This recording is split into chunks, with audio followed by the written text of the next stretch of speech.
NSC Production, La Familia Records.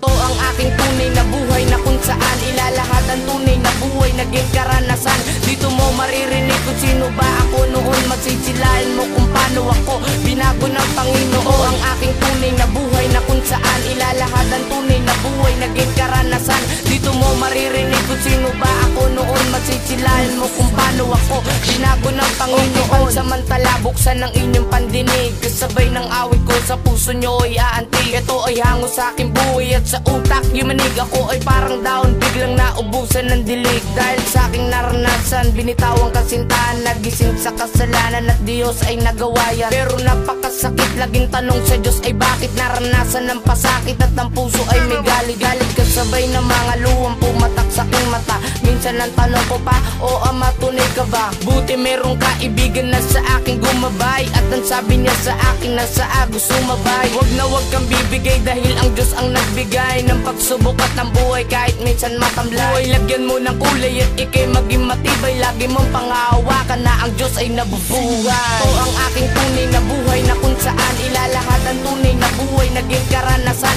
Dito mo maririnig kung sino ba ako noon. Masisilayan mo kung paano ako binago ng Panginoon. Ang aking tunay na buhay na kung saan ilalahad ang tunay na buhay naging karanasan. Dito mo maririnig kung sino ba ako noon. Masisilayan mo kung paano ako binago ng Panginoon. Ang ugali ko ay ugali palansangan na para bang Biblia puro likabok ng hinayaan. Kasi ganon din ako nung ako'y pinabayaan at tuloy pa rin ako sa paggawa ng kasalanan. May isang taon na nga na sa akin nagaya at sinabi niya sa akin na likat sumama ka. At sinabi ko ayoko, lumipas ang 2 linggo. Siya ay biglang bumalik nang makita ko siya parang nabunot ang tinig sa lalamunan. At ako ay natauhan, pagakbang ko ng mali, ako ay parang natalisod. Paggawa ng masama, ako'y tuluyang pumalikod. Gusto ko rin kasi maglingkod sa ating Panginoon na nag-alis nagbisyo ko at nagdala sa akin ngayon. At ginabayan ako kahit saan paroon, yun ang nag-iisa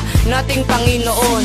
Ito ang aking tunay na buhay na kung saan ilalahad ang tunay na buhay naging karanasan. Dito mo maririnig kung sino ba ako noon. Masisilayan mo kung paano ako binago ng Panginoon. Ang aking tunay na buhay na kung saan ilalahad ang tunay na buhay naging karanasan. Dito mo maririnig kung sino ba ako noon. Masisilayan mo kung paano ako binago ng Panginoon. Kasi dati ako'y walang pakialam kahit anong sabihin mo, di marunong makiramdam. Wala akong pake sa sasabihin ng iba. Lalabas ako ng bahay at mag-iyosi pa na kinuha ko lang naman sa bulsa ni Itay. Dahil ang gusto ko hindi nila maibigay, pero di pala dahilan ng mga bagay na yon na parang nasa putik malalim ang pagkabaon. Nangawit na aking paa, kailangan na lumapit sa Ama. Kahit alanganin na ang lagay mo sa Kanya, basta tanggapin mo siya ng iyong buong puso at sabihin sa Ama lahat ng yon iyong sinuko. Salamat po Jesus, ang puso ko iyong hinipo at sinabi mo sa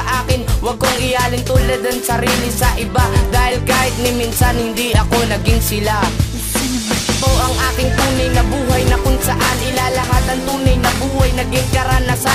Dito mo maririnig kung sino ba ako noon. Masisilayan mo kung paano ako binago ng Panginoon. Ang aking tunay na buhay na kung saan ilalahad ang tunay na buhay naging karanasan. Dito mo maririnig kung sino ba ako noon. Masisilayan mo kung paano ako binago ng Panginoon.